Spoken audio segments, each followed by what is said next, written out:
we'll post that on the website later on, so people can come visit King's Cash whenever you guys need your comics. You know where to go. And right now we're with our friends Robert and Mr. Josiah, and we're talking about how I found out the store. And I was saying that I have one of my nephews. His name is Brian.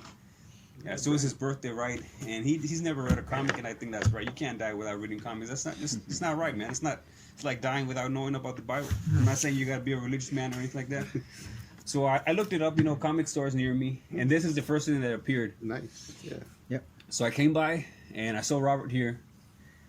And first I was looking around, and Robert said, "Looking for something?" And I told him, "I'm looking for Sandman, Volume 1. He didn't have it. But as you already know, I'm already at the comic store. I might as well get something for myself." So he was showing me some stuff that I hadn't read before, and he showed me Saga, I Hate Fairyland. I Hate Fairyland, and another title. So it was just between those three. So you know what? Let me take I Hate Fairyland, Kiss. That just seems so different. I've never read anything like that.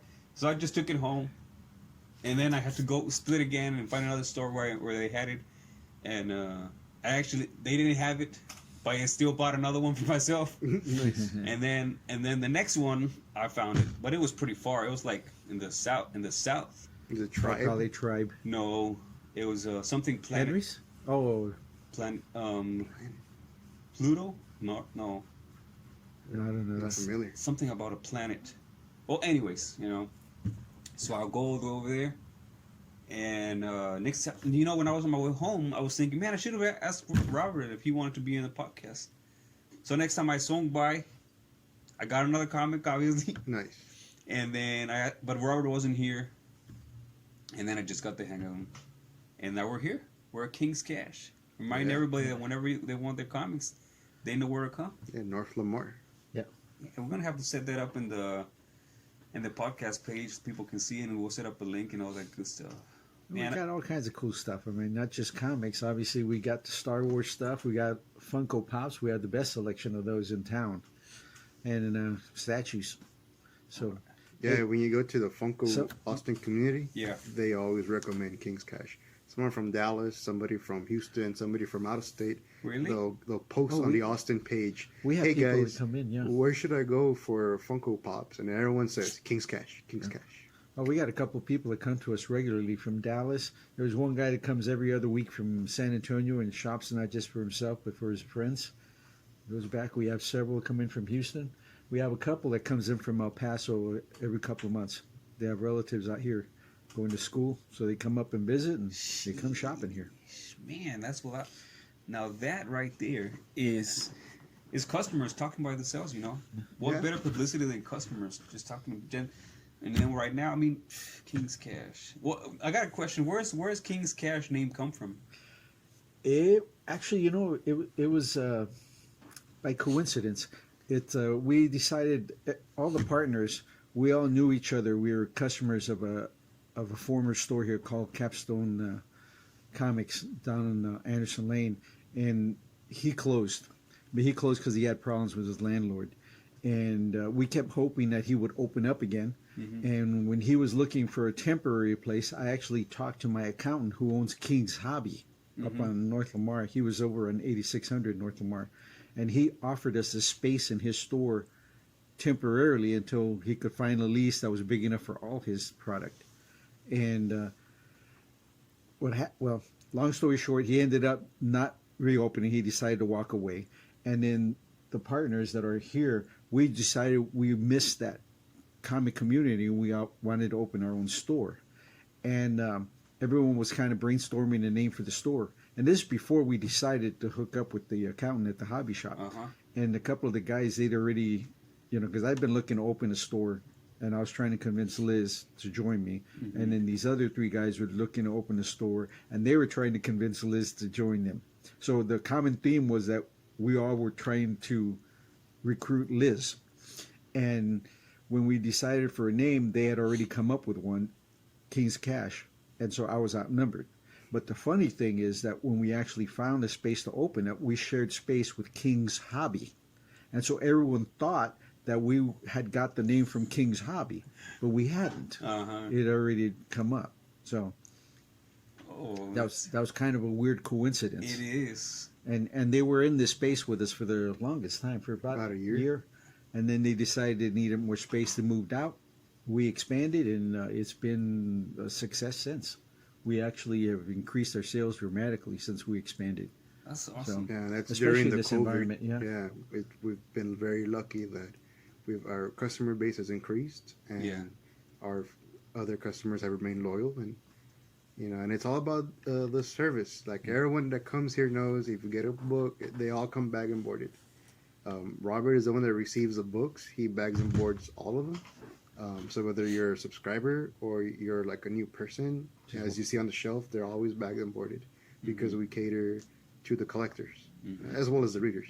Well, as an added benefit too, it guarantees the integrity of the book. Whereas a lot of the places, they don't have them in bags and boards, and after a week being on the shelf, they look horrible. Yeah. You see, for here, at least, you can come in 2 months later and you're still going to get a nice minty fresh book. Yeah, that's a smart move. It's a win-win for everybody. For everyone, exactly. So what's the situation with Liz? How come everybody wanted to get Liz on board? Well, she was working at Capstone Comics, so she was. Everyone knew her. Like I said, all of us were customers there. Yeah. And so we knew her as one of the managers there for Capstone Comics. And the rest of us, actually, we would volunteer every so often whenever they'd have comic events there. Yeah. And so that's how we all knew each other.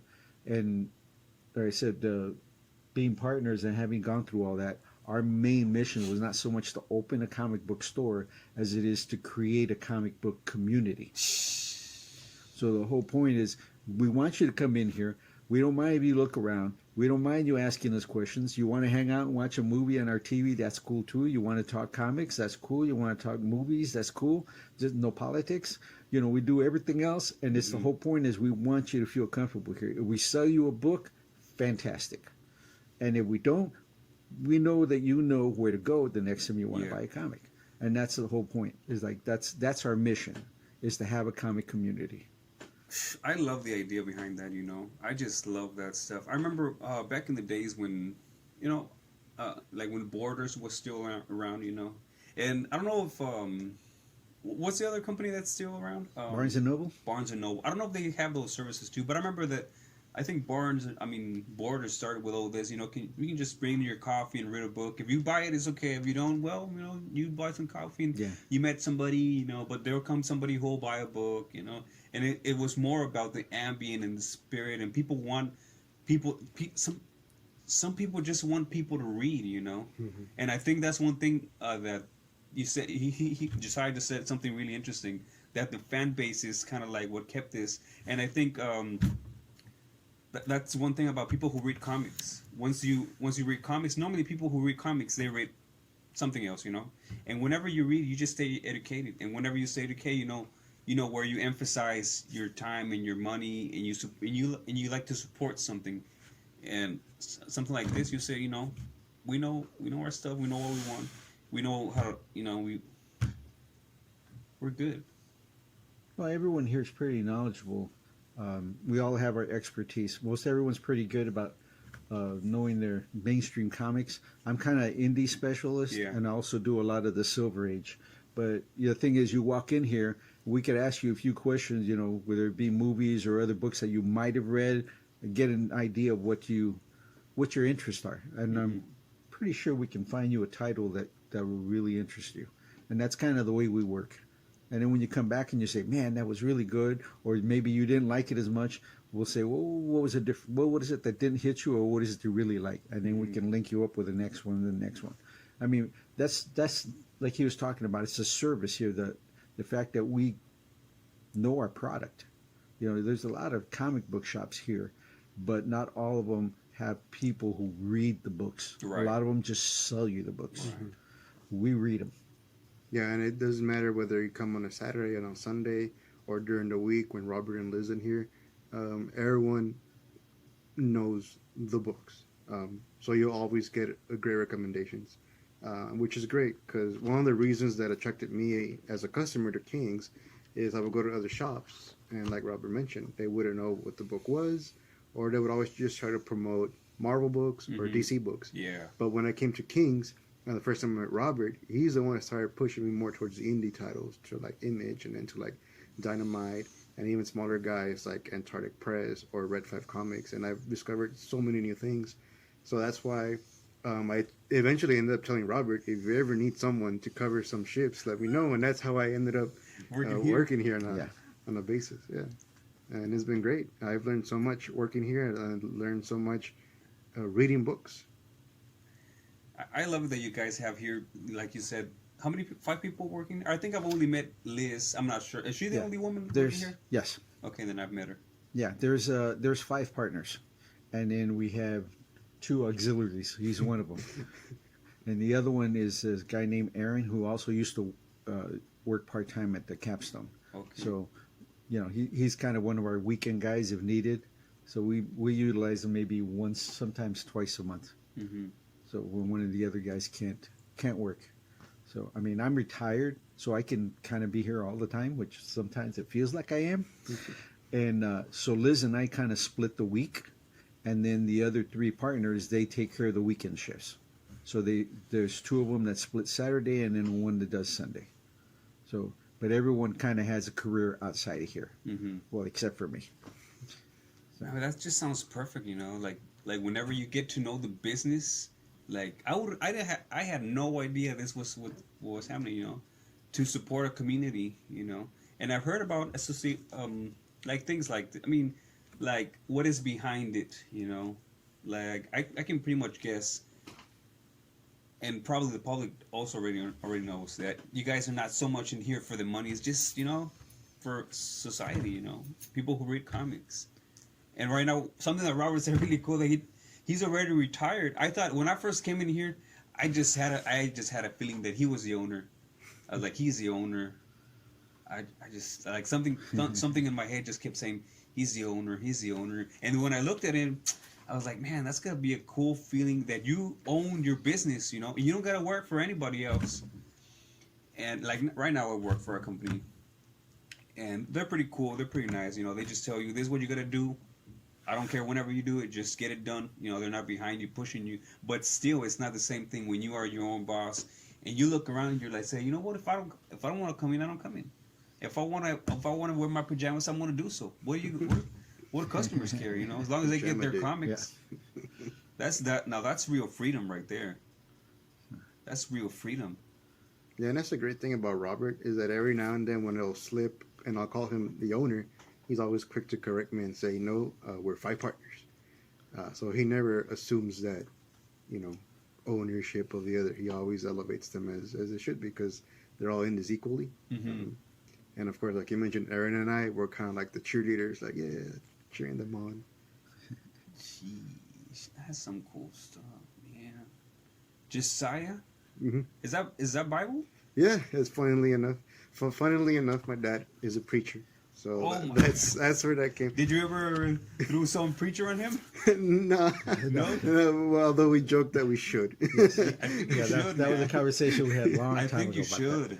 Also, because there's another book by Boom, speaking of religious stuff, called Judas. Uh-huh. I don't know if you heard about this. Yeah. It's literally about the time of Judas when he was in hell. Uh-huh. And it's written from his point of view, and he's written to be the hero. So it's a great story. It's only 4 issues, so a quick read, but it's fantastic.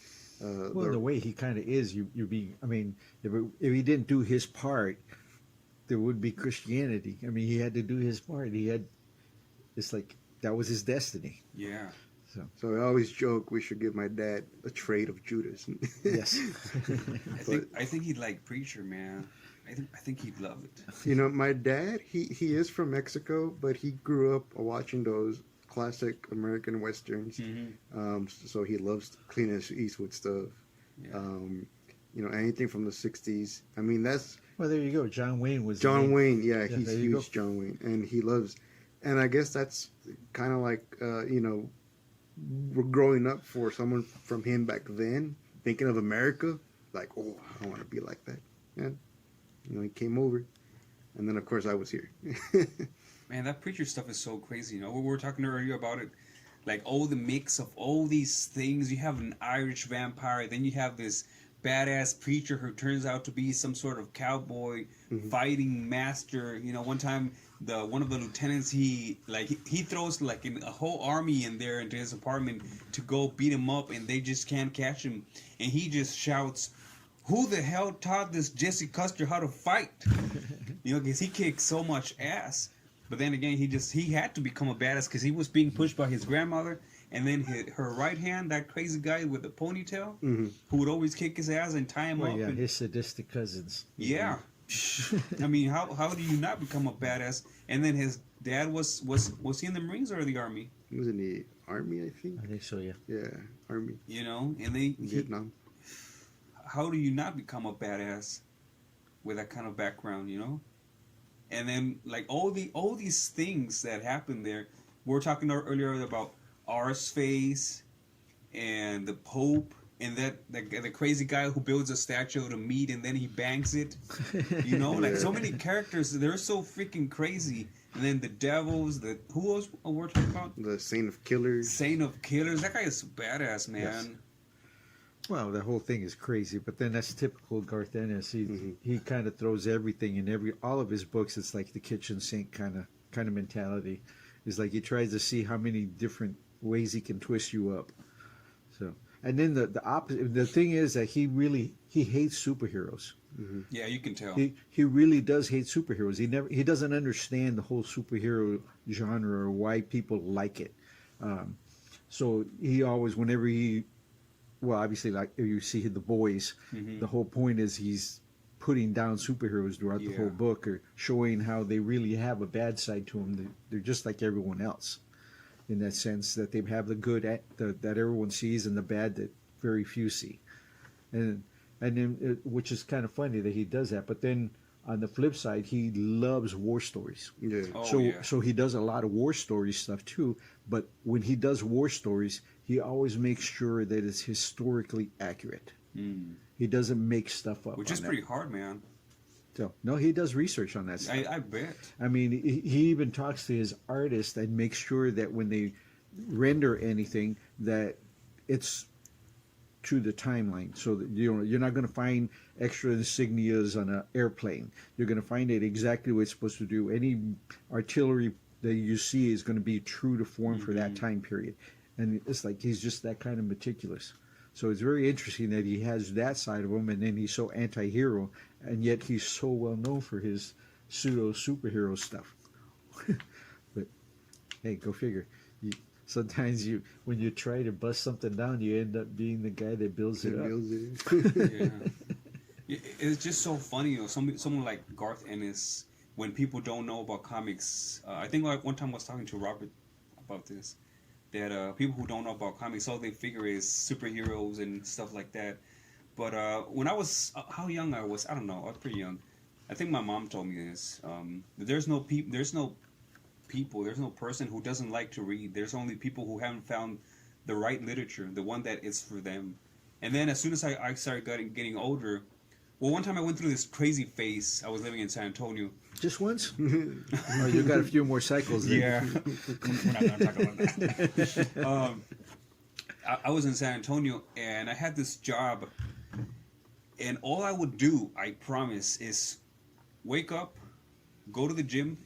I only went to the gym to kill stress. I was not interested in getting in shape. I just wanted to kill stress, you know, because it helps so much. Go to work, go to the gym to kill stress, go to the store, buy food, go to the library, pick up books, and go home, and just cook, eat, read, exercise. That's all I did, you know. And I was like that for a whole year. And that year, I went through. I don't. Sounds like a well-rounded day. Like then I would take my comics and my books to work. I would read at lunch. That year was so crazy. I just read, you know. That's all I did. But little by little, I went looking for a novel. I don't know what it was. And then somehow I was looking into the computer, and somehow the title was similar to another thing, and I ordered it. You know, because whenever you order them, they bring them from other libraries. Right. So they brought it in, and it was a book of poems. So once you order it, you have to take it, and then if you don't want it, you can just return it right away. But you have to scan it away and then bring it in, because if not, it's going to show up that you never picked it up and you ordered it, and then you get a fine. So I was like, it's already here. So I took it home, and I ended up loving it. So I thought, I wonder what other literature am I missing, So I just went in there and started getting a whole bunch of books, and then I started walking around, and I started grabbing comics, and next thing you know, I'm reading every single thing that comes in my way. Poems, novels, sci-fi, comics, graphic novels, kids' stories, like anything that comes in my way. And actually, through that year, I was in that position because I was kind of broke, and I didn't really have money to go outside. So that's why I just worked out. I mean, the gym was $10 a month, Yeah. and then the books were free. Mm-hmm. So Libraries, yeah. so when things happen for a reason. I became a better man that year, and I just learned so much shit about comics and graphic novels that I was like, man, all these people missing out. See, now you got me curious. What was the book of poems? I have no idea. You don't remember? I have no idea. Yeah. But after that, I started looking a little bit about what is this? The Chilean, this poet from Chile, one of the most famous from the world. What was his name? I know you're talking about. Yeah. I want to say Pablo something. Oh, Neruda. Yeah, Pablo Neruda. Yeah. Man, I want. No wonder why people love him. And I speak Spanish too, like fluent. I speak some French too, but anyways, so I read it in English, and I like it, but then I read it in Spanish, and I just loved it, And some of his poems are just they whenever you read them, they sound so simple. He has a poem, I think it's called The Apple, and he just describes an apple. But he describes it like, I don't know if he's talking about the apple from Adam and Eve, because he throws in a few hints and a few words, and it just sounds so beautiful, And after that, I just got hooked with reading anything that comes to my hands. That's why I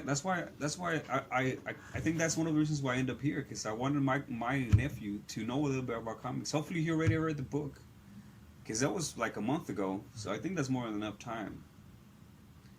But he had this excuse. He said he had a book waiting. He was reading a book. Mm-hmm. He wanted to finish that first. Yeah. But then when next time I checked on him, he said he had already another book waiting for him. But I don't want to push people. I just feel like, all right, I'm just gonna leave it there. He'll get around to it eventually. I mean, but one day his internet's going to go down. He'll have to get off social media, and then he'll read. It could happen. Now that's me with my brother, my little brother, because now he's 17. And I've been trying to get him to read Watchmen for almost a year now. I bought him the trade, or the Omni sent it over, because he lives in Alabama with my dad. So I was like, read this. He hasn't read it yet. And I keep, every now and then I ask him, and he's like, and then so the Watchmen HBO show came out. So one time he came to stay with us here in Austin, and we saw the first episode. He was like, this is so amazing. And I'm like, that's why you gotta read the comic, so you can know what's going on. And he's like, I'm gonna do it. I'm gonna watch the show. He went back to Alabama, hasn't done either one. And I'm just like, you're killing me. Because I feel like you're on the verge of something amazing. And, Yeah. But he'll get to it soon. Man. People just... Well, it's the same old story. You can take a horse to water, but you can't make him drink. What happened? You can take a horse to water, but you can't make him drink. Yeah. So, Earlier I got a call from one of my uncles, and we're just talking, and then I told him that lately I've been trying to get myself, I tried to understand that a lot of times I'm going to introduce things to people, or maybe just ideas, and they're not going to love it. Maybe they're not even going to like it, and I've always, not always, but for a while I've been thinking that don't expect nothing from everybody, Don't expect anything, If you do something good for somebody, don't expect them to thank you. Because a lot of times... But sometimes that person that you're trying to help, whether it be books or music or art, movies, anything, that try to expand their horizons, they have to be ready for that moment. I was having a conversation with a friend of mine a couple of weeks ago, and we had just seen a PBS special about John Lennon, and about once he broke up with the Beatles and he put out his own stuff with Yoko, and they were doing similar albums, and he was going through his whole psychological treatment phase. Mm-hmm. And that first album that he put out, I remember buying it when it first came out and playing it, and then at the end of it looking at my friends and saying, what the hell was this? I'm like, all he's doing is screaming and yelling and all this stuff, and I'm like, this is crap. I mean, seriously. And I remember putting it back in its sleeve, and I have a pretty big record collection, and putting it back in with my other albums. Well, I kind of dated myself there, but anyway. And then I remember it was maybe like 10 years later, I was visiting another friend, and he put the same album on, and we sat down and I listened to it, and I thought, wow, this is so freaking good. It's like I can feel his pain. I can understand what he's saying and what he's talking about, And it was like, and I said, which album is this? And my buddy shows me, and I'm like, oh crap, I got that one. And then I remembered the reaction I'd had when I first heard it, and I'm like, I just wasn't ready for it at that point. Ready. So. Being ready. Damn it. Something very similar happened to me, but not so quite, because I was very young. So this is an interesting story. My mom, she loves garage sales. She loves going to garage sales. So I was, she would always take me, and I was a little kid. I want to say I was 10, 8, somewhere around there. So we went to this garage sale, and it was back in the day where the VHS was still kind of fighting to survive versus DVDs. And there was this VHS movies there, and they were hand labeled, Oh, okay. They had been recorded. So one of them said Star Wars. I had never seen Star Wars in my life.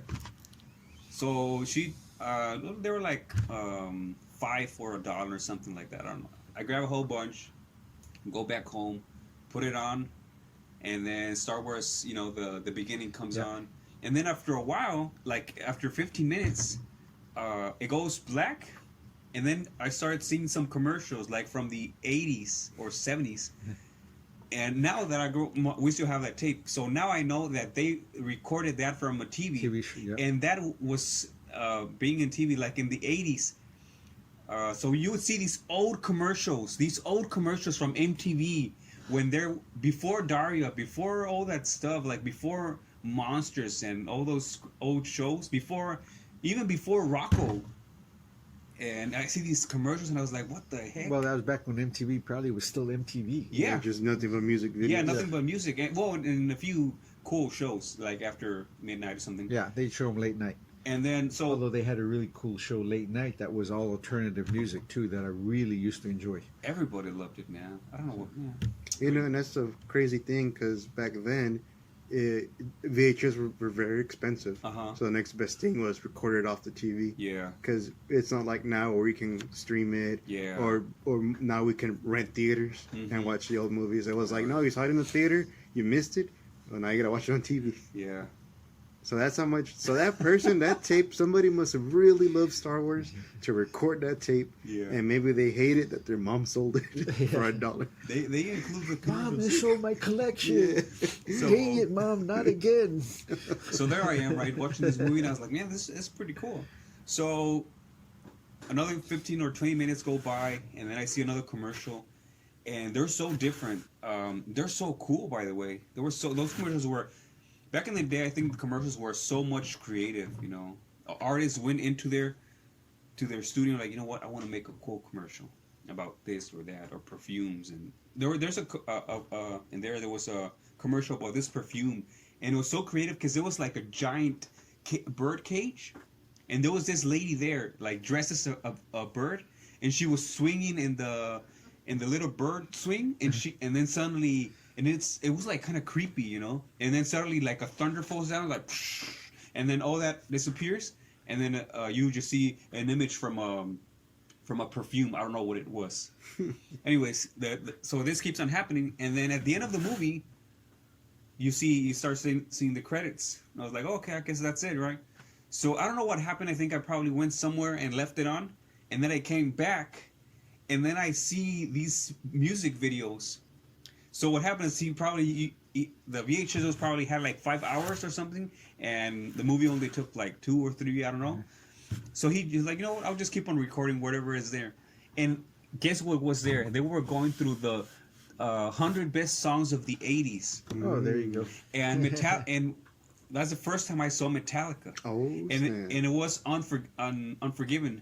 But that video is so creepy. Well, I was 8 or 10, so I was scared the hell out of my mind. I was like, "What the hell? People call this music? What is this garbage?" Good thing you weren't watching Tool. That would have really freaked you out. Seeing some of those, fuckers. And then that finished, and then that's the first time I heard Michael Jackson. It had Beat It, the video, and when I saw this, I was like, this is so crazy. Like these people, whenever they had their dance moves, and I was like, these people, this is so crazy. And then what else was there was a whole bunch of songs, man. There's a song about this guy. Oh man. Well, you got lucky. You got one of those guys that didn't know how to program his VCR. He just hit the record and walked away. And that's why you got all that stuff. So I watched all these cool songs that otherwise I would have never heard these things, you know? And the point, where was I going with this?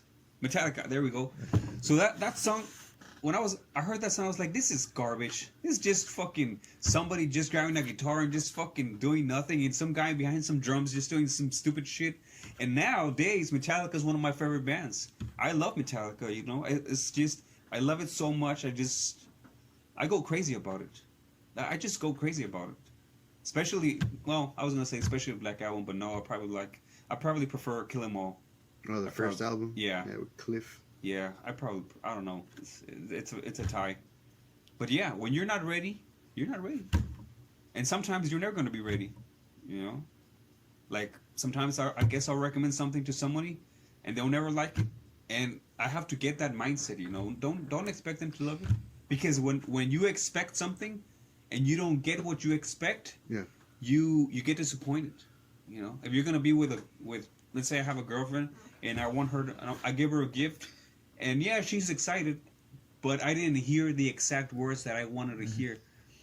I didn't hear, you read my mind. And she says, oh, I love it, it's great. But I didn't hear, oh, you read my mind. And then suddenly in my mind's like, man, she didn't say that. And then, how'd you know? You know? Like I'm expecting something. Sometimes I'll help somebody, and I won't hear a thank you. And sometimes in my mind's like, man, that guy, that asshole, that bitch, she didn't even say thank you. But that's why I have to keep that mindset, you know. I did that because of me, you know, because I wanted to help. Well, you have to make it as a selfless act. Yeah. Because, once you start getting into expectations, then what you're doing really is just creating, I guess, disappointment. Yeah. Because that's, I hate to say it, being from a large family and having many relatives, they tend to disappoint more than they, and that's just something, I'm talking personally, obviously. That's just something I learned early in life that, like you said, you do something for someone or whatever, you just walk away from it. If they come back to you and say, hey, that was great, then that's bonus points. But you can't do stuff like that and expect something in return. You have to say that this is what I did and this is what I hope for, and then just walk away and let them find their way. And if they get back to you and say, hey, that was awesome, or I really appreciate this, or whatever, then that's great. But, I guess where am I going with that? I guess there was an old proverb I remember hearing where... like an actual proverb from the Bible, or just... No. This is Buddhist. Okay. A young man goes to Buddha, and he goes and he starts just saying all kinds of nasty, horrible things to the Buddha. And Buddha just sits there listening to him. And then when the young man is done, the Buddha looks at him and he goes, young man, if someone comes forward with a gift and the gift is not accepted, to whom does the gift belong? And the young man looks at him and he goes, well, to the person who brought the gift. And he goes, take your gift. That's nice. Yeah. So that's just kind of, along the same lines. That's how you got to look at it. Yeah, I've heard that story, but in a different set of words. I guess this is like they try to make like a modern version of it. So it's like the same thing, but somebody actually approaches somebody with a bag of crap. Oh my god. So they're giving it to them, but they were trying to refer as crap and like, fuck you, you son of a bitch, and this and that. And so he takes the bag of crap, and they're like, no, thank you, I don't. What is it? What's that? Oh, it's crap. Oh, no, thank you. I'm all right. Thank you. Have a good day. Take care. So the person just stands there sitting with, like, now I have all this shit, you know? And then when you have all this anger, let's say, you know, and I have this happen to me quite often, you know, somebody cuts me off in the highway and they flick me off, son of a bitch, whatever, this and that. Oh, that never happens. And and you don't respond. When you don't engage, people kind of get stuck with that. Like, they get even more angry. Like, this motherfucker didn't even flick me back. He didn't even honk back. Who the fuck does he think he is? And when you don't engage, that actually gives the other person more reasons to get angry, you know? But yeah, I heard that story. But I guess now that I'm hearing the original version, I prefer that. I think that sounds nicer. Yeah, so someone tried to embellish it to make it not only make it even nastier, I suppose. Make it more visual. Yeah, a literal bag of crap. Yes. There's this guy. His name, I don't know if I'm going to pronounce his name right. I think his name is Khalil Gibran or something like that. He writes. I believe he specializes in writing metaphors. I believe he's from over by India or some of those countries. And he's the one who, or I believe he's the original one who wrote this. It has nothing to do. It's just something like, you know, he's saying that one day, Beauty, it was night, and then Beauty saw a lake. No, not a lake, but an oasis. And so Beauty takes off her clothes, and she gets in the water. And she's there just resting. And then suddenly ugliness comes and also wants to dip in the water. So she takes off her clothes or her whatever she's wearing, and she gets in there. And then suddenly people they hear noises. So ugliness is really shy, and so she just hurries and gets out and grabs the wrong outfit. And now she's wearing Beauty's outfit, and she goes. And then Beauty doesn't know what happened, so she just sees an outfit, she grabs it and wears it. So they go into the world, and then Khalil Gibran says that from there on, beauty and ugliness just go on through the world, not, you know, like being misinterpreted, like a lot. And then what he's trying to say that it's just a point of view, you know. Robert might see beauty in a certain comic, and I might see a piece of shit, and then I might see this beautiful woman, and Robert might say, "What are you talking about, man? That's a guy." That's but you know, I mean, I told the story very terrible in a terrible way. Don't you just hate it, man? When you know a story and you tell it and you suck at it, I sucked at it. No, it was good. But you get my point. I understood your point. Yeah, and that just at least it wasn't a joke that you blew. That's the worst. When you have to do the joke and halfway you go, no, wait a minute, I forgot something, and then you have to start it over again. See, that's the worst. It's all awkward. But that story was just for me. So I was like, man, because I used to say this a lot. Well, I mean, that's kind of the old beauty lies in the eyes of the beholder kind of concept. Yeah, I think that's the exact, you know, where it's headed to. Because I would say quite often something like, that movie sucked. Or, that movie's terrible. And then somebody like, no, wait. Maybe you didn't like it, but that's it. It doesn't matter if it's the shittiest movie. It doesn't matter if there was like the actors were some guys who never act before. Maybe you didn't like it. That's as simple as that, you know. And that's how I like to see things nowadays. Whenever I just see a movie, I'm like, I didn't like it. But sometimes it slips on my mind. I'm like, it wasn't good. But I have to remind myself that I have no title to say that, you know?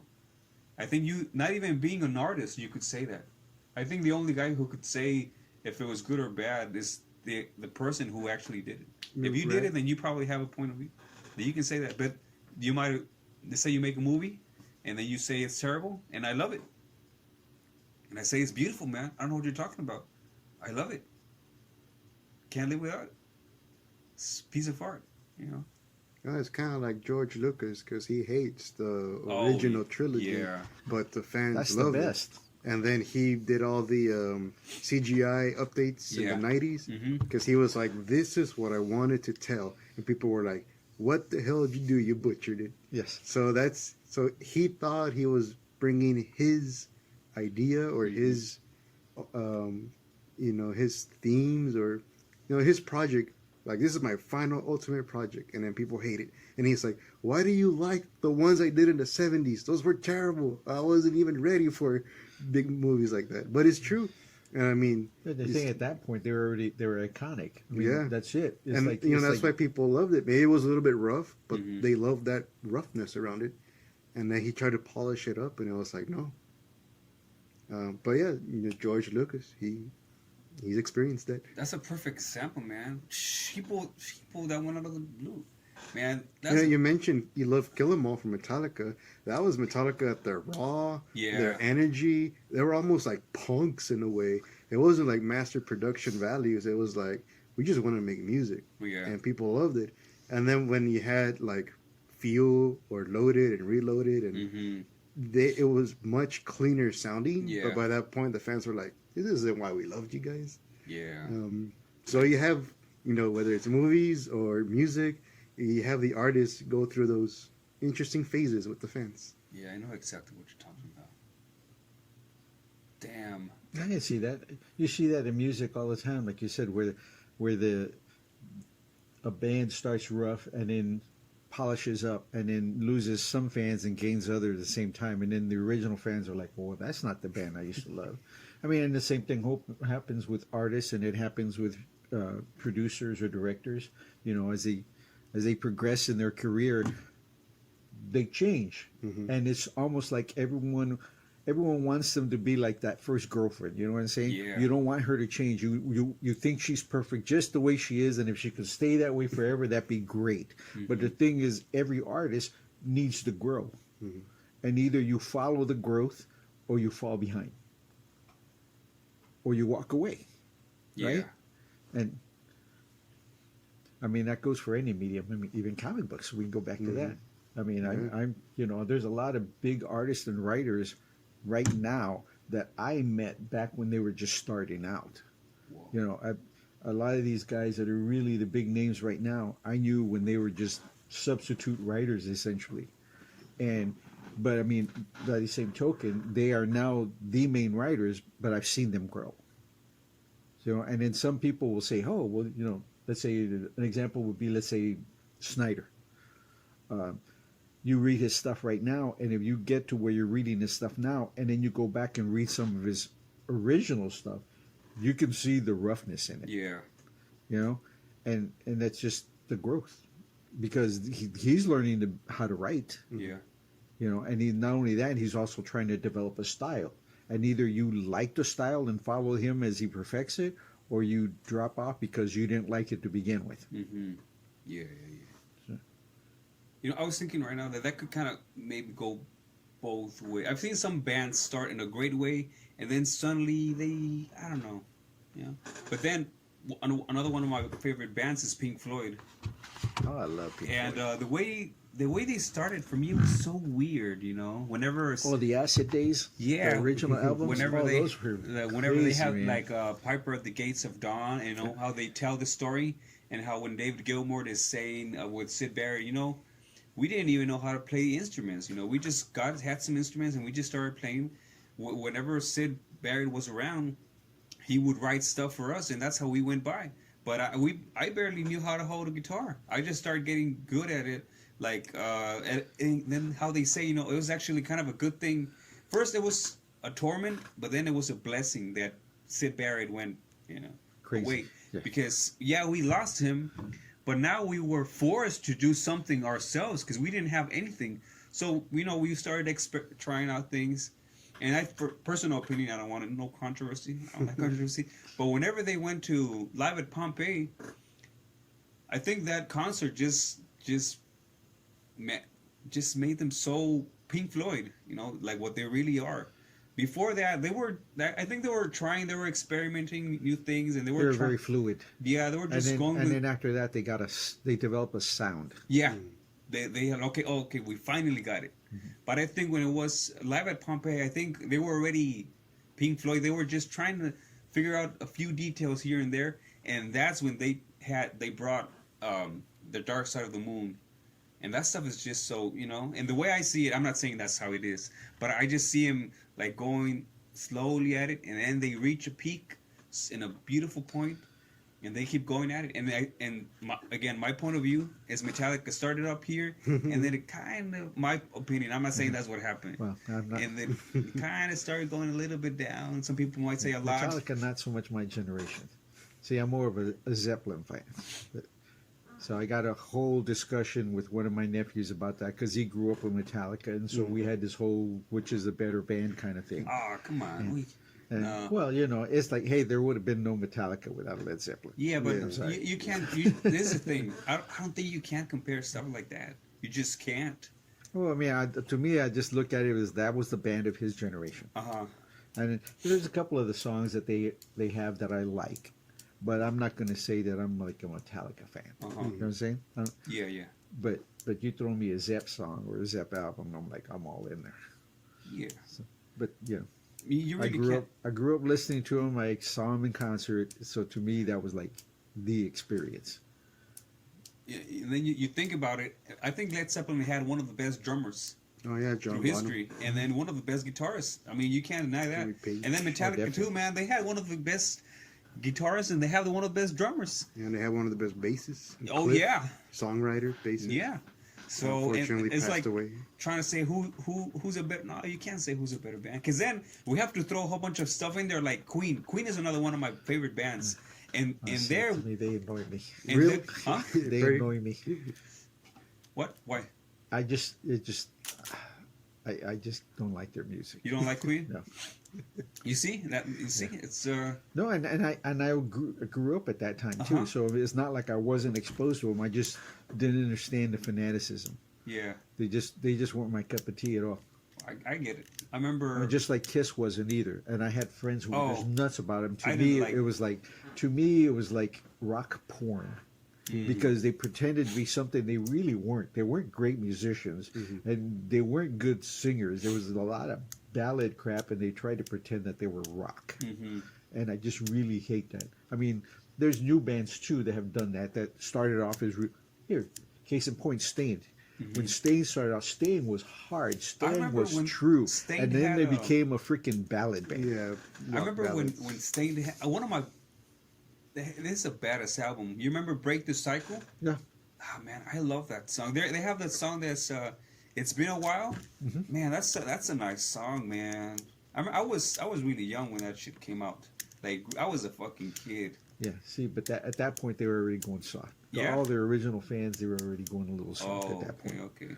I mean, no, it's a good album. There's some good songs in there. I'm just saying they were no longer that hard rock band that they had been previously. I bought that album at a garage sale, probably like for $1 or $2. And I only knew that band because you didn't pick up the VHS tape that was next to it. I don't know. If there was a VHS, I probably took it. If there was some good VHS in there, or if anything that I thought it was good. But like Queen, I think they had a great bass guy, John Deacon. And then, I mean, Brian May, that guy was a badass. And then Taylor, the drummer, he was also a badass, people with a whole bunch of skills. So you can't really say that a band is better than some other. Like Pink Floyd, I don't think they're Nick Mason, the drummer. I mean, he was a good drummer, a decent drummer, but I don't think he had mad skills, It's not like he needed them because they were in a different sound. Like Led Zeppelin, when you have ideas, is it Robert Plant, the writer? It was Robert Plant. The singer. Yeah. When you have the ideas coming outside from Robert Plant's mind, you need a crazy drummer. You need a drummer that can express what he's trying, who can match what he has in mind. And like in the Beatles, one time, who did they ask? Paul McCartney or John Lennon? They say, "Hey, Paul." I don't know if it was Paul. They ask him, "Hey, Do you think that Ringo is the best drummer in the world? He says, Psh, I don't even think he's the best drummer in the Beatles. You know, when they were barely starting, they were just trying out stuff and like, Psh, I mean, we've all gave it a try at all the other instruments, and I don't even think he's the best drummer in the Beatles. Yeah, but at least he could face the crowds while he was playing. Yeah. That's why he got the gig. The original drummer couldn't do that. He had his back to the audience all the time because he couldn't play to the audience. That's crazy. Who? Was it Starkey? Was that his name? I don't know. Yeah, he was the original drummer. Oh, and that's when they got Ringo. Oh, yeah. So, I mean, you can't really say that a band is better than, like, the Beatles. I'm a hardcore fan Beatle also. And at the beginning, I mean, their guitar skills or drum skills, they were not all that. But it was, like, really pop, you know? And I really dig it. I like Rubber Soul. I love that stuff. I think it's great. Whenever they go separate ways, you know? I really like, what is this album from George Harrison? All Things Must Pass. Mm-hmm. I love that stuff, you know. So to say that, you know, one band is better than another, or an artist is better than another, oh man, that's an argument you can't win. I mean, I win them all the time, but only because I'm right. oh snap! That's how you win. Yeah. Who's your favorite musician artist, Robert? Give me 10. Give me 10 of them. I know you could probably have like a 50 list. Wow. No, well, you know, I've been around a while, so I've got some for every decade, you know. I'd say currently, who do I really like right now? I really like AWOL Nation. I'll say that much. I really like them a lot. Trying to think of someone else current that I like.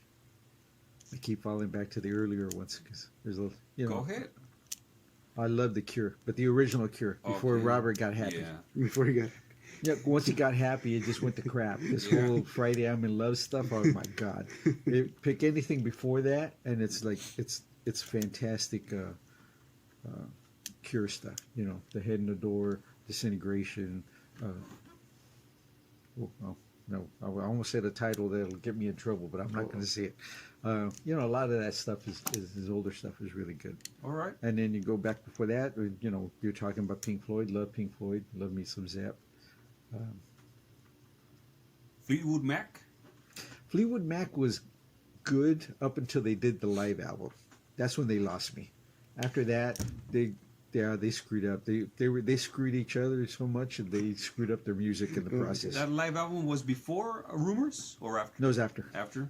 Man, that album is so Oh, great. Rumors man. is probably that was their best. I have a friend. His name is. He lives in San Antonio. Crap, that came out when I was like a sophomore in high school. Yeah. There you go. Yeah, I remember going to the concert. I have a friend who's who works at a radio station. He's probably about your age, I want to think, and he was telling me, man, when Rumors came out, everybody was listening to it. It didn't matter if you were a hippie, like a heavy guy, like it didn't matter what you were into. Oh, that Stevie Nicks voice, and then the lyrics that were like, ooh, some of them were out there. You're like, what the heck she talking Yeah, about? man, I It's love like, that this album. sounded so cool. The way I learned about that one, that's why I love libraries. So I was just digging through things, and I saw this big old book that said, I think 1001 albums you need to hear before you die. Oh. And Rumors was there. There better be some Rush in there too. I don't know about that. But Right, one thing Rush is you want to amazing. talk about a drummer. Yeah, Neil Peart. Neil Peart was the drummer. Oh my God! From where? The Kit. Rush. Rush. The band Rush. Oh yeah. We're talking about a man who would warm up 3 hours before the concert, and then after the concert he would still play some other tour. Oh man. Yeah, he was a madman. And he was a fantastic lyricist. That's man. Cause he pretty much wrote all their stuff, and it's just fantastic. You see? If you sit down and just read his lyrics, there's like, there you go. There's poetry. I mean, Yeah. it's And for example, Rush, I does it ever happen to you that there's something that you recognize that is beautiful, but you just don't dig it?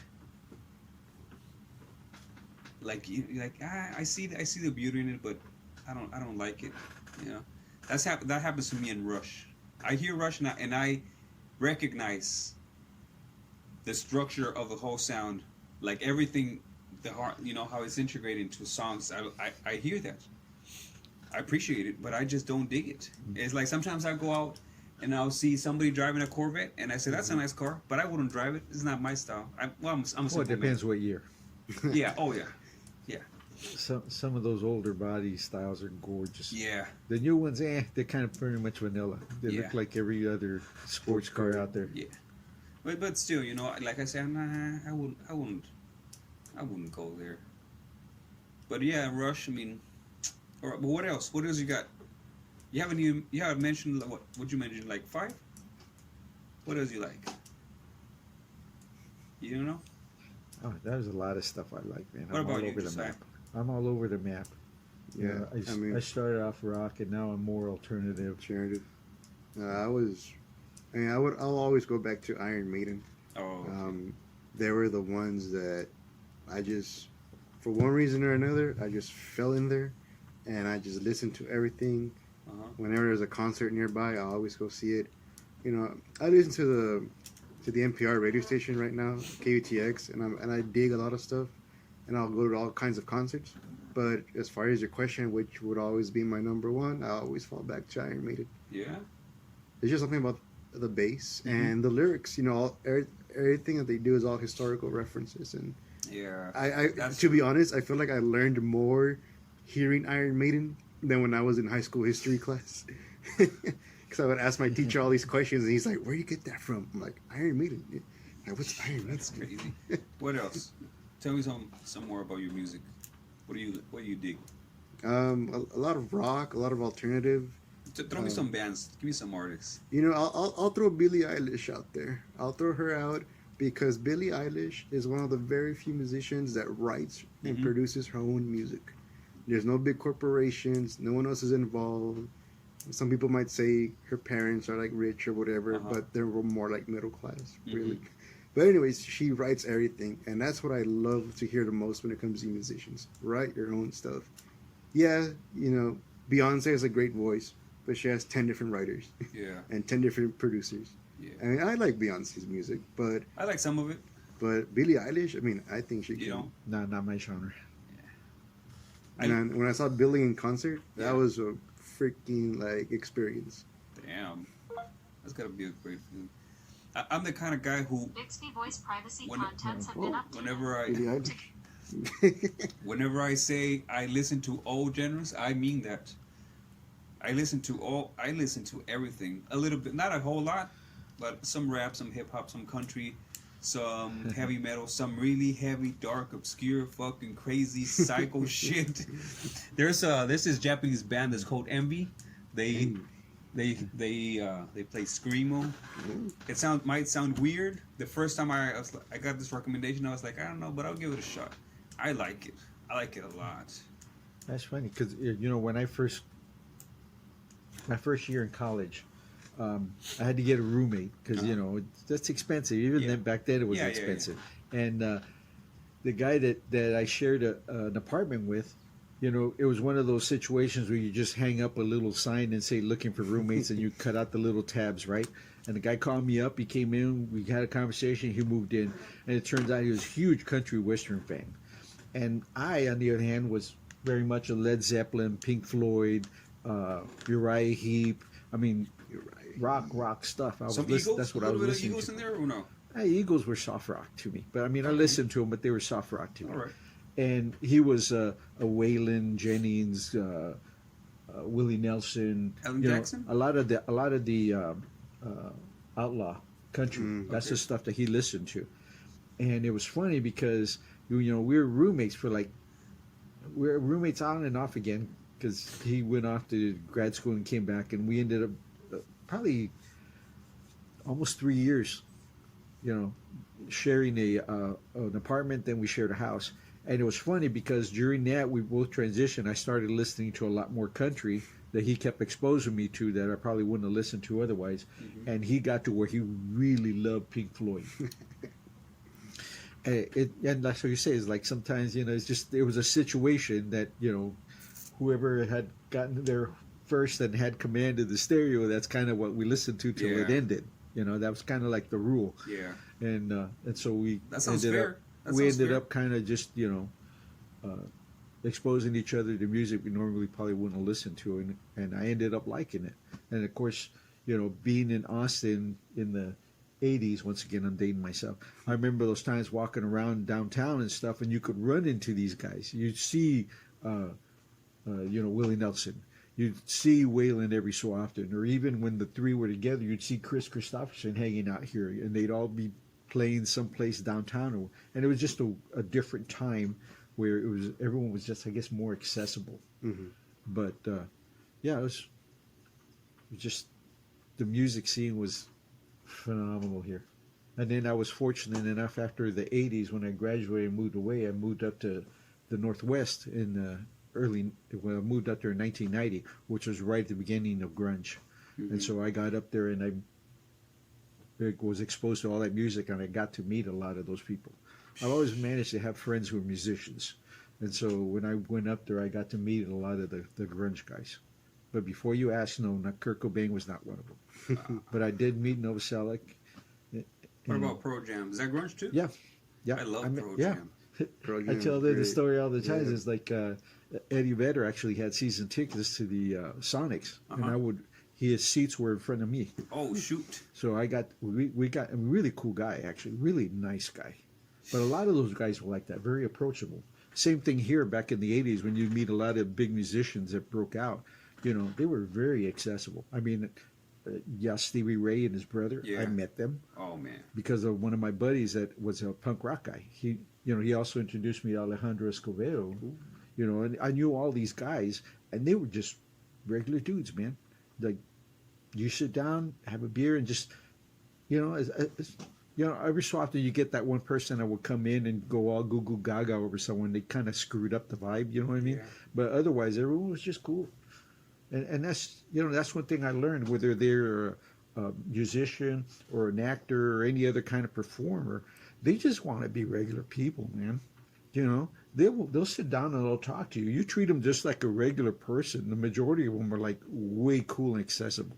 It's when you start, I guess, caging them into a certain thing that you think they are, Mm-hmm. that it becomes an uncool and uncomfortable situation.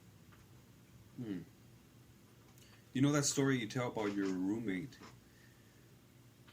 I myself am a person who I like to approach people.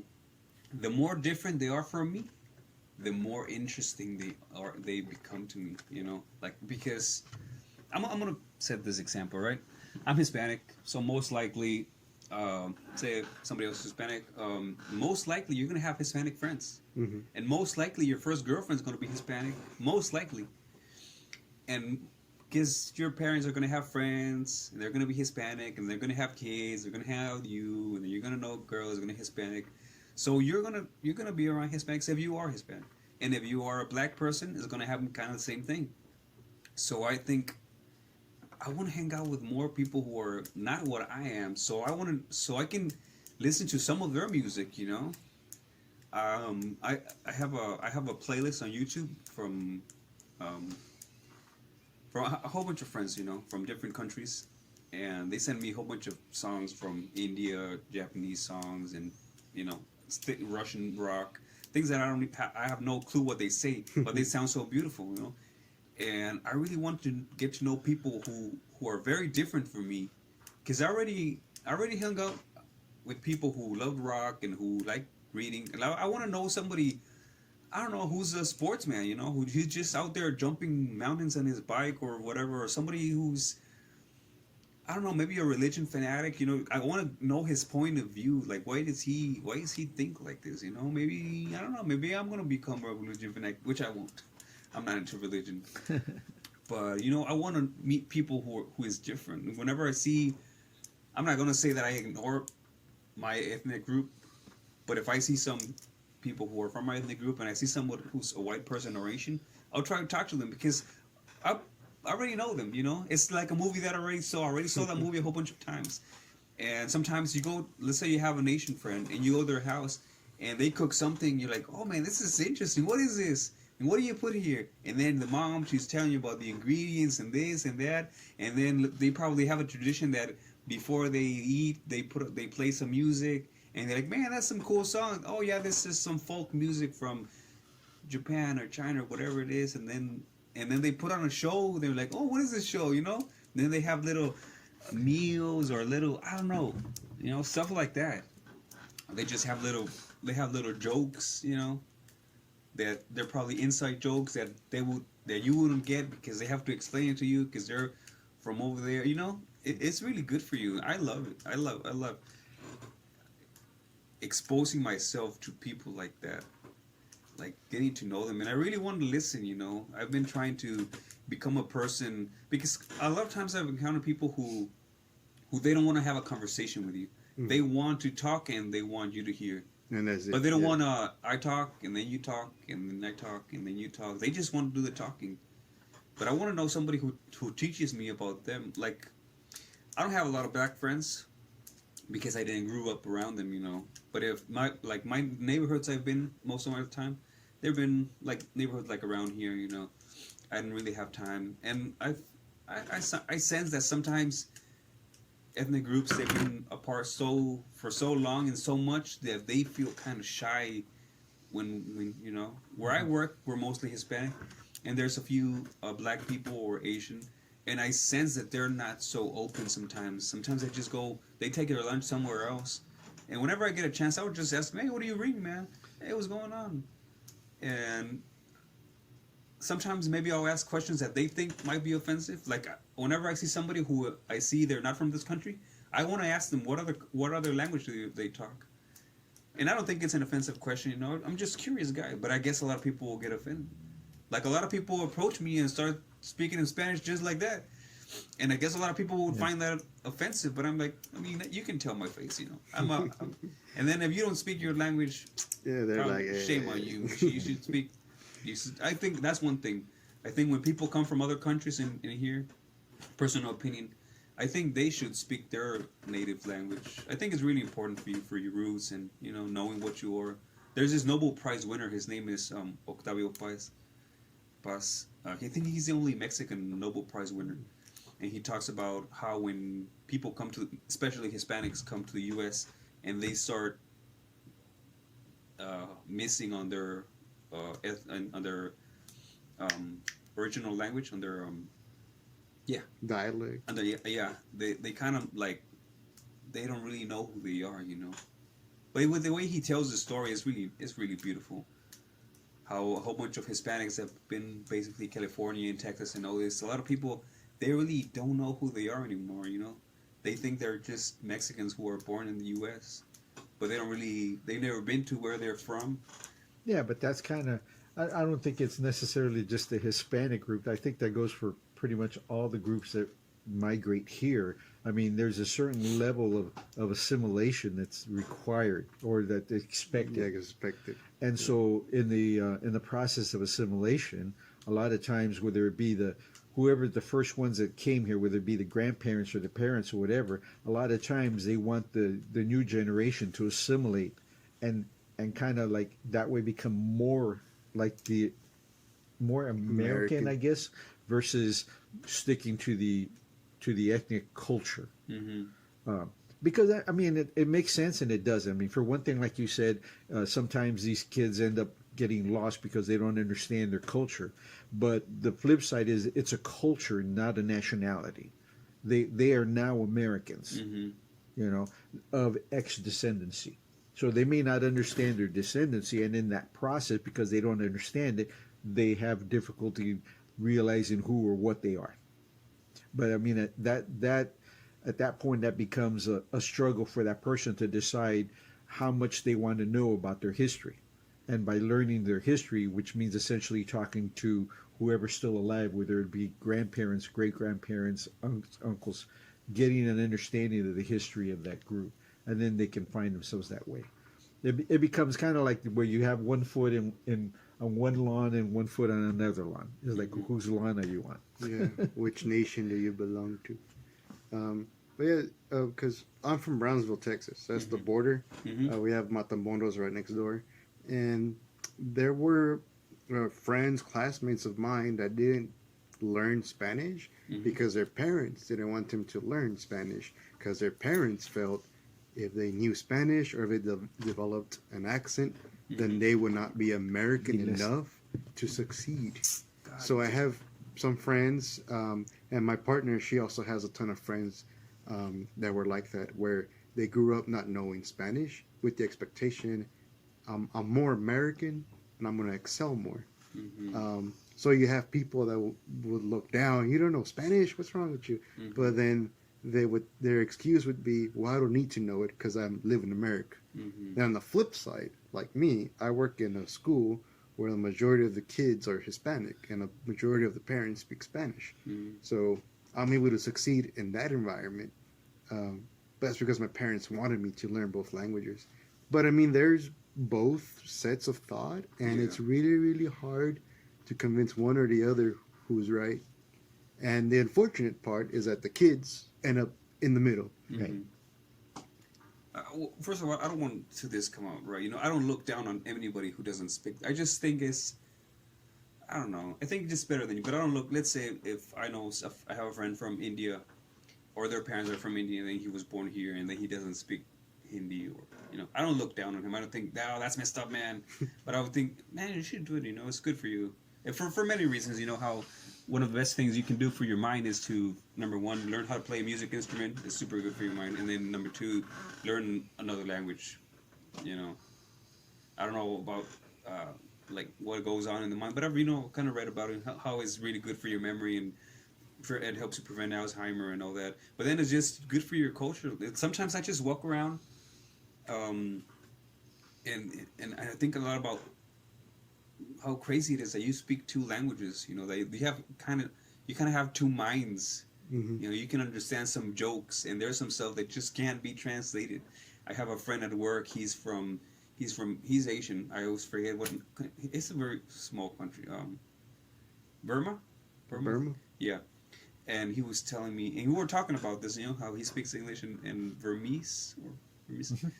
And he says, yeah, man, it's just so crazy. There's some jokes that just can't be translated. If you try to translate that literally, it will not make fucking sense. Like, what the fuck are you talking about? Why is that funny? You're dumb. And I say, yeah, that's the exact same thing in Spanish. And I'm pretty sure it's like that in a whole bunch of languages. Probably some of them can be translated and they make sense. Maybe they're not as funny. But, I think, I don't know, but I just wanted to make that clear. I don't look down on anything. I was just saying, Yeah, a lot of the jokes are puns. That's why. Yeah. So if you play on words and you change the language, then the play is not there. Yeah. But I mean, going back to what he was talking about, where he had the friends who were Hispanic descent, but then they weren't taught the language. I mean, that's understandable too, because a lot of times the parents see that as a way to. I mean, obviously they came here because they want their kids to do better.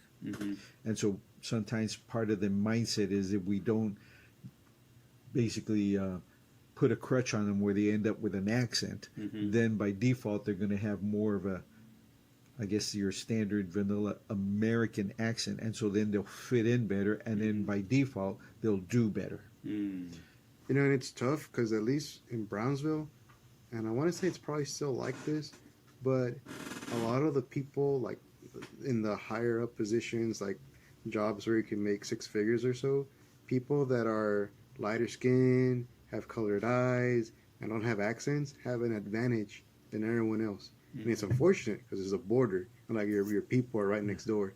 But that's really how it is, and it's that mindset that's cultivated, and it's still there. So there might be, let's say it's me and my girlfriend. She's pretty light for Hispanic. So if the two of us were in a job interview, she might get the call back because she looks more American. And that's unfortunate truth in most places. I'd say that's pretty much true most anywhere in the U.S. Yeah. It's interesting. I don't know if you've ever been to the border towns. I think you'd meet a lot of interesting people, like Brownsville, El Paso. It is very interesting. I remember later, after I graduated from college, the first time, one of my So you went to roommates. college twice? You got 2 I've degrees? got 4 degrees. Oh man, come on, Robert. How do you think I got retired early? Oh yeah. But anyway, going back to the story, I had a housemate that was from the valley, and we went down there to visit his parents, and he wanted to revisit an old girlfriend. I mean, understandable. Yeah. So we went down there with him, and I remember when we met up that first night, we went to one of the clubs there, and when we went to the club, my buddy and I, we were dancing with the white chicks that were there, the blonde girls, and everyone was looking at us like, "What the hell is wrong with us?"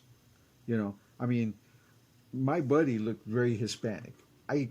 People always confuse me for Hispanic, but I'm Italian, and we were dancing with these girls, having a great time, talking to the DJ, making the music that we wanted to hear get played, right?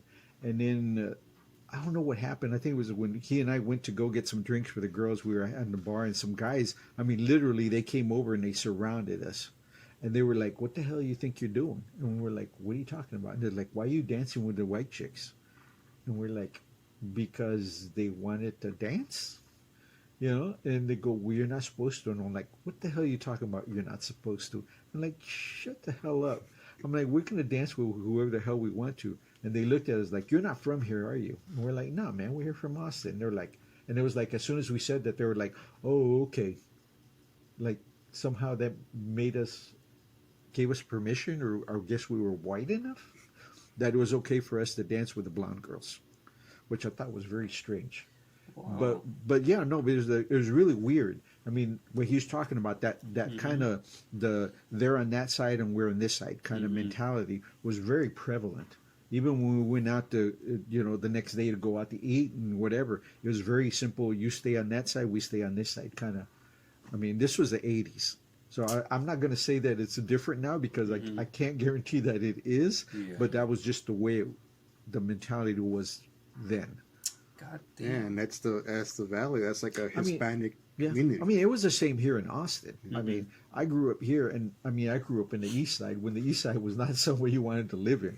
I mean, I'm an Italian Jewish boy, born in Texas, living on the East Side of Austin. There's all kinds of do not fit things going on for me there, And I just remember, I mean, as a little kid, I mean, I'm talking like 5, 6 years old, I remember crossing into the other side of Austin.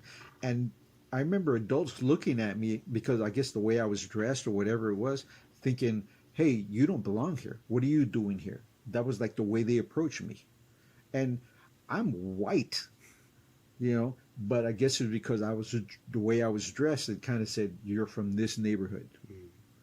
And that was just, I'm not saying it doesn't happen anymore because I've been all over the world and I see it in other places, including here still in the States in some places. But it was a lot more prevalent then. And there are some neighborhoods or some parts of different states that are slower to move forward. And a lot of that situational stuff still occurs even now. I mean, I know that to be true. Just because, like I said, I've traveled all over the place and I still see some of that in places. And it just strikes me weird that people are still okay with that. We should be beyond that. Yeah, we should. I mean, but then again, look at what's going on in the current environment and some of the stuff and the nastiness that you hear going on. And you're looking and you're just like, wow, what the hell happened? Because it's like, as an older guy, I remember seeing this stuff as a little boy in the 60s with the race riots and all that kind of stuff that happened. And then it's happening again. And I'm thinking, I thought we already went through this crap. I thought we resolved some of this already, and yet it's still there. There's still a lot of people who are hanging on to old ways and old ideas, and it's almost like they want to make sure to give it additional life rather than just saying it's time to put that away. And it just surprises me. I mean, I even had one guy I was talking to when I went to get my car inspected. There was an older dude there, and we were talking about that, and he just looked at me and he started talking to me about all the protests that were going on right now and all the looting and the destruction and he was looking at me. He's like, I can't believe I didn't think I'd ever see the day when people would destroy buildings or take over police departments and do all this stuff. And I looked at him and I was like, you look like you're about as old as I am. I go, did you forget the late 60s? I'm like, that stuff happened then. I'm like, so that was still in your lifetime. What's different now? Other than it's happening decades later. You know what I mean? Mm-hmm. And he just kind of looked at me like I had reminded him of something. Yeah. You know what I'm saying? You already forgot about that. Yeah. And I was just like, he went off and said other things to me too, but I was like, no, I'm not that guy. I mean, I was dressed in a nice pants and pinstripes shirt and whatnot, but people always mistake me for being far more conservative than I am. Mm-hmm. And so, yeah, once he started saying some other stuff, I was like, I'm not part of that group. Okay. But thank you very much. And here's your money for the inspection. I'm out. I'm out of here. You know, that dancing, that story of you dancing reminds me of when I was like, I don't know how old, it was probably about 10 years ago. I got to know this organization that is for cultural exchanges. You know, you sign up, and then some people from other countries come into your house. You host them for, you set your rules. I can only host you for 2 days, 1 day, whatever, a week. I don't know. Yeah. So I went in there, and one of my first hosts was from she was Polish. She's still Polish. She married a Hispanic guy, Gosha Wilczynska. Well, now she's Gosha Wilczynska de Núñez, because she married a Hispanic guy. I think he's from Colombia. And I asked her a whole bunch of questions. She looks like a white person, you know. I would never guess. I would never see the difference between her European and an American. But then there's some Europeans that I do see the difference, you know. So I asked her a whole bunch of questions about how is it over there? How tall are you? If I was like our normally is a man taller than me, like what's your average height and this and that. Yeah, they're this and that. And ask her a whole bunch of questions. So before she came to my house, I said we're exchanging emails, this and that. So I told her, get ready, because I'm going to ask you a whole bunch of questions. She said, I'm ready. That's what I'm there for. I want to meet people. So that was the icebreaker. After that, I fell in love with the organization, and I just kept inviting people. Then probably I think the next time I had a Spanish family, the parents and 2 little kids, and I asked them a whole bunch of questions. Then I had a person from Mexico and some people from here, from California and Idaho, a whole bunch of, like, all over the place. You can invite people from your own country also. And then one time, I think another girl, I don't know where she was from. This website is, well, before they were .org, but then since, I think whenever they get bigger, they have to change to .com. So now they're .com. So it's couchsurfing.com. Oh, okay. Oh, okay. I was going to say that's what it sounded like. It's like couch surfing. That's what it was. Yeah. So I was there for a while. Well, actually, they switched to .com once it became for profit. Oh, okay. Oh, okay. So there was I don't know who, a European girl, right? She goes into the house, and then we're talking. We go downtown, ashore places, and then she says, "You know what?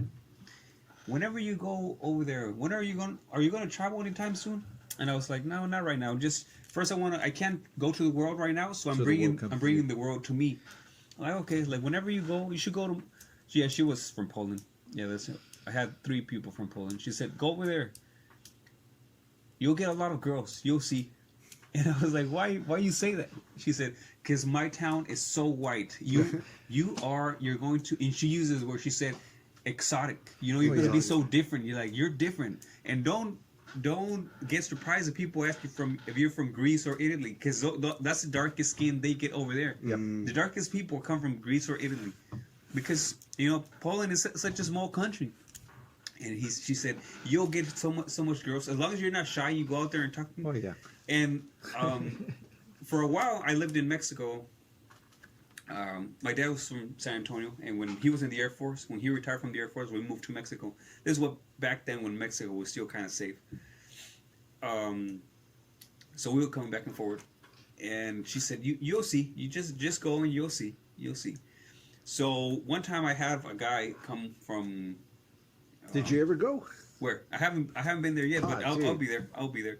I'll go somewhere. I don't know. I'm thinking first I want to travel the USA a little bit because I only know Colorado and a few states. You got to go to the Nordic states or Nordic countries. Go to Sweden, Norway. I mean, once you go up there, dude, you'll rock it. I mean, I'm tall, dark haired, dark eyed. I was like a king. I had women following me everywhere, buying me all kinds of stuff.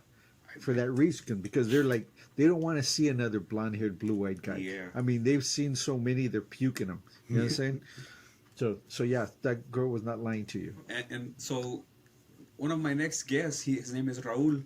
He's from Mexico. I remember what part. And he said, yeah, he went over there. He was backpacking. Yep. And he gets a girl over there. And then it's a very small town.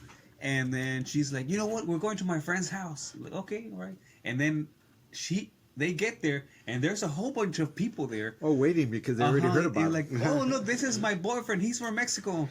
And he's like, well, you don't have to tell him that. He's like, no. And everybody just like, and looking at him, and like, hey, what's up, man? And he spoke English, which I learned that most people who like to travel, they speak English. That's like the key. That's like the bridge where everybody meets, you know? Yeah. Well, contrary to what the French think, it is the universal language. And he's like, yeah, dude, I went over there, and people were like so interested about me. They're asking me questions and this and that, and where are you from? What do you guys? Is it true that you guys have candies? That you have spicy candies? Why do you eat spicy candies? And this, and how do you know how to cook these things that I see in the movies? And I was like, man, that's so crazy. You know, that's the positive crazy side of meeting somebody different toward versus the negative crazy thing. You know, dancing with some great girls. Why are you dancing with them? You know, so I got really interested. I was like, man, that's so crazy. It's so crazy. I want to travel so bad, Robert. I need to, man. You just got to do it, man. I will. You'll see.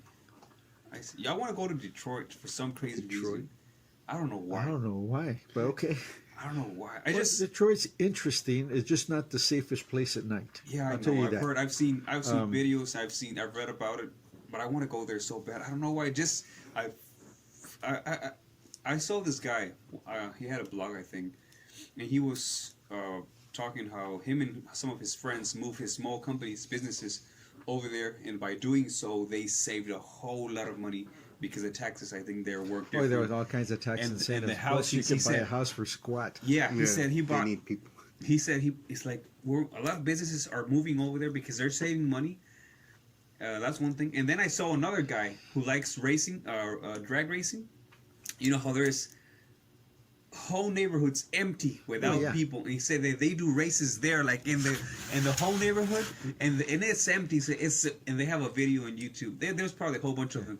Well, And that's part of the problem. They lost so many people. They ended up raising so many of the houses there because they were, falling into disrepair, and the city didn't want to maintain them. So they there's whole neighborhoods that have been destroyed. Yeah, I've seen videos. because of It's that. crazy. I mean, they even tried to sell a lot of the houses. I mean, literally, even 7 years ago, you could go over there, you could buy a house for $10,000 Yeah, because they were just like, please take them off our hands. yeah. I want to go check it out. And there's another app. Well, I think that this one's still org. It's called Workaway. So what you do is that you go there to the place and you work for them 4 hours. It can be no hard work, no hard labor. Obviously, no prostitution and all that stuff, But Oh, then I'm out. so you go there, you work 4 hours, and you have a roof. You work 6 hours, you got a meal. You work 8 hours, you got 3 meals. Oh, wow. And I've seen there's places like this all over the world, and there's some stuff over there in Detroit. So I think that's how I'm going to be traveling, because I'm not the kind of guy who can just go on vacations and not do anything all day, because I'll go crazy. If I know I have nothing to do, I'll just be in my pajamas all day. I've been there. I'm a fucking mess. I need to have a routine. Like somebody, you got to be here at 9 or just anything. I'll just go for 4 hours and go work a little bit. You just got to get in your car and go, dude. Go out there. I mean, that's the way to travel. I mean, I was lucky in the sense, I had a large family. There were 6 kids in my family. And so it's not, my dad was working class. So it's not like we had a lot of money to go fancy places. So he would go cheap. I mean, back then we would jump in the station wagon and he'd go south because there was very affordable back then. And it was like you said, it was safer even back then to take your family over there, and we get some great deals. And I got to go through all of Mexico. I mean, literally, we drove all the way down to Yucatan in a freaking station wagon. Nice. And you know, coming back. So I got a lot of that travel bug when I was a kid. And then once I got here and I was going to college, my buddies and I would always do road trips. So, and then when I graduated the first time, I decided I wanted to go to Europe, and I went backpacking in Europe for 3 months, and I did it shoestring budget. I mean, I literally went to Europe, spent 3 months in Europe on $1,500. And I went there, and I was staying at all kinds of youth hostels. I was meeting people that were inviting me to crash in their apartment or with their parents in their sofa or whatever. And, you know, I made it work, but it was like when I went out there and I met all these people, it was truly, I would say in those 3 months backpacking Europe, I learned more about history and culture than all my schooling up to that point. Because I got to live it and I got to see it. And I came across people that were extremely knowledgeable, not just about their history, but about the countries right next to them, which is something we don't do here in America. But over there they do, because everyone's so close to each other. Yeah, I mean, they're so small. you live in Belgium. You got to know what's going on in the Netherlands. You got to know what's going on in France. You got to know what's going on in Germany, because they're surrounding you. Mm-hmm. So whatever happens there is going to affect you. I mean, and that's something that I find that a lot of Americans don't understand. Is like they don't see anything beyond their city, and sometimes not beyond their state, because somehow they feel so insulated. But the things that happen in Canada, things that happen in Mexico, things that happen in Central America, they affect us. Mm-hmm. You come back. You know, and the same thing now that we're a global market. Things that happen in China, things that happen in England with their trade system that's going on, all those things affect us. And the majority of people don't think of that. They don't see that here in the States. Whereas if you go to most any other country, you will find that even, I would say, the least schooled person still has that mentality that they have to know what's going on around them, because it's more pertinent to them. And they all know what's going on in America. Yes, and Like they all know, always exactly. They do. They know all more do. than what some Americans know. what's going Exactly. on. I agree with you completely. And I think that's, you know, so if you want to travel, do it. That's my yes. I will travel for sure. You have to do it. And when I came back from my backpacking, I came here and I started an advertising company here in Austin. And then you know, advertising is one of those businesses that it's feast or famine. And so what I did, because I had the travel bug, every time the famine arrived, because it was cyclical, I would throw a camper on my little pickup and hit the road. Perfect. And I went and I saw all the 48 contiguous states. I love it. I love it. And the back of my pickup, I had a camper stove. I had a little twin mattress that I threw in there, and my sleeping bag roll, and that was it. I mean, I was set. And I went out and I saw America. You know, before I took off, I had maybe just seen them. Like I said, I'd seen most of Mexico already. I'd seen a lot of Texas, and I'd seen New Mexico, Arizona, California, and that was it. But once I hit the road, I was like, my goal was to hit every state capital, and that's what I did. So that way, I made sure that I went to every state. And it took me a while. I mean, I didn't do it all in 1 year. Mm-hmm. I'd say it probably took like maybe 2.5, 3 years to see all the states. But I did it. And it's like, and there's a lot of people that don't do it and have the opportunity. I mean, we have a fantastic highway system that makes it so easy. And like I said, I didn't spend a lot of money. I mean, mostly it was gas and food, because I had a place to stay. It's called the back of my truck. Yeah. And you know, and I when I needed to shower, all I did was hit the truck stops, go up and talk to a truck driver and say, hey, you know, you got an extra shower ticket. and they would give me a shower ticket, and I could go in there in the truck stop and take a shower. Damn, Robert's my hero, man. So, And Robert's been everywhere. Yeah. Yeah, I bet. I mean, just do it. You will learn so much. You will learn so much, not just about the world or your country, but you will learn so much about yourself. About yourself? About yourself. Yeah, I bet. And the more, I mean, going back to the original thing we were talking about people being lost or whatever, the more you're going to find yourself, and the more you're going to become, because you'll understand you. Mm-hmm. You understand? Yeah. And then when you're that you, people see that. You know what I'm saying? They'll see like, oh, that guy knows. He knows who he is. He knows what he wants. He knows what he's doing. Because you'll have developed that person. And that person will have not just the knowledge of oneself, but the knowledge of the world that he's interacted with. And that's the greatest education you can give yourself. Travel.